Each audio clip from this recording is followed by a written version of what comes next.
আচ্ছা, কোনো ইভেন্টে যখন আপনি যান, সেই যে বুঝে যান, বৌদি কিছু বলে না? এই বেশি সাজগোজ হয়ে যাচ্ছে কিন্তু। বৌদি অনেক বকাঝকা করে, কে শোনে? আমার বাবাও যেমন শুনিনি, আমিও শুনি। আহ, এরকমই চলছে। তো বংশ পরম্পরায় আর কি। একদম বংশে মান রেখেছে। আচ্ছা, বৌদির মাথায় কি তেল দিয়ে দেওয়া হয়? ওই যদি দেখেন কখনো কোনো ইভেন্টে, সুন্দর একটা ইভেন্টে যাচ্ছেন, সেই ইভেন্টে একটা লোক খুব মেসি হেয়ার নিয়ে আছে, এলোমেলো হেয়ার নিয়ে, আপনার তখন কি বিরক্ত লাগে তাকে দেখে? ধরুন আপনাকে নির্বাচনে পাঠিয়ে দিলাম একটা জনশূন্য দ্বীপ, আপনাকে যদি বলা হয় যে ন্যাচারাল থেরাপি থেকে একটা মাত্র জিনিস নিতে পারবেন, আপনি কোনটা নেবেন? আমার একটা প্রশ্ন আছে, আপনি কি করে জানলেন যে আজকে গ্রিন এই ড্রেসটা কোনো এক নায়িকা পরে আসবে আজকে? আসবে নাকি? হ্যাঁ, আসবে? এই নায়িকার সাথে কথা হয়েছে আপনার? না, হয় নাই তো। অসম্ভব, আমার মনে হচ্ছে যে আপনার সাথে কথা হয়েছে, যার জন্য আপনি ম্যাচিং করে পরে আসলেন। না, আমি আসলে সত্যি কথা বলি দাদা, হ্যাঁ, আমি না অনেক খুঁজছি যে আমি গ্রিন কিছু একটা পরবো, সি গ্রিন কিছু একটা পরবো।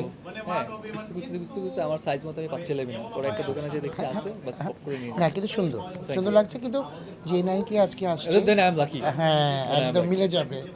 যাক, আপনার জীবনে যদি নতুন এরা শুরু করতে হয়, আপনি আপনার জীবন থেকে কোন ভুল জিনিসটা বাদ দিয়ে দিবেন? কোন ভুল জিনিসটা বাদ দিব বলতে পারবো না, কারণ ভুল তো হয়েই থাকে, সবসময় হয়ে থাকে। কোন অভ্যাস? হ্যাঁ, কোনো অভ্যাস, আমি স্মোক করি, হয়তো সেটা বাদ দিব, যে বলে দিলাম। বৌদি কিছু বলেন? বৌদি অনেক বকাঝকা করে, কে শোনে? আমার বাবাও যেমন শুনিনি, আমিও শুনি। এরকমই চলছে। তো বংশ পরম্পরায় আর কি। একদম বংশে মান রেখেছে। আচ্ছা, বৌদির মাথায় কি তেল দিয়ে দেওয়া হয়? আমাকেই দেয় বৌদি, বাট ওই রকম সিচুয়েশন আমি পড়ি নাই, কিন্তু বৌদি আমাকে মাঝে মাঝে দিয়ে দেয়, হয়তো আমি বলি আমাকে একটু তেলটা দিয়ে দাও, বা মেডিসিনটা দিয়ে দাও, এরকম সিরামটা দিয়ে দাও, তখন বৌদি দিয়ে দেয়। আচ্ছা, কোনো ইভেন্টে যখন আপনি যান, সেই যে বুঝে যান, বৌদি কিছু বলে না? এই বেশি সাজগোজ হয়ে যাচ্ছে কিন্তু। না, এদিক দিয়ে আমি খুব লাকি, আমাকে ওই আম, সেই প্রশ্নগুলোর সম্মুখীন হতে হয়নি। আমি সবসময় দেখে যে আমি একদম ন্যাচারাল সব কিছু, এই মানে ওইরকম কোনো মানে হয় না যে মাইন্ড করবে বা কিছু বলবে, ওগুলো না। আমি খুব মানে আমি খুব হ্যাপি যে আমার বউ আমাকে খুব স্বাধীনতা দিয়েছে। আপনি যদি দেখেন কখনো কোনো ইভেন্টে, সুন্দর একটা ইভেন্টে যাচ্ছেন, সেই ইভেন্টে একটা লোক খুব মেসি হেয়ার নিয়ে আছে, এলোমেলো হেয়ার নিয়ে, আপনার তখন কি বিরক্ত লাগে তাকে দেখতে? হ্যাঁ হ্যাঁ, তখন আমি পারি না চিনি নিয়ে তাকে আশ্রয় দিই, এরকম হয়। মানে হয় না যে ভাই আপনার চুলটা কেমন এলোমেলো হয়ে আছে, ঠিক করেন। যদি হয় সুন্দর ছেলে, বা সুন্দর ছেলে কেন বললাম, যে দেখা যায় কি আমাদেরই মডেল, হয়তো দেখি হোন্ডা দিয়ে আসছে, চুল এলোমেলো হয়ে আছে, আমি বলি কি গোসল করে আসিস নাই, এরকম।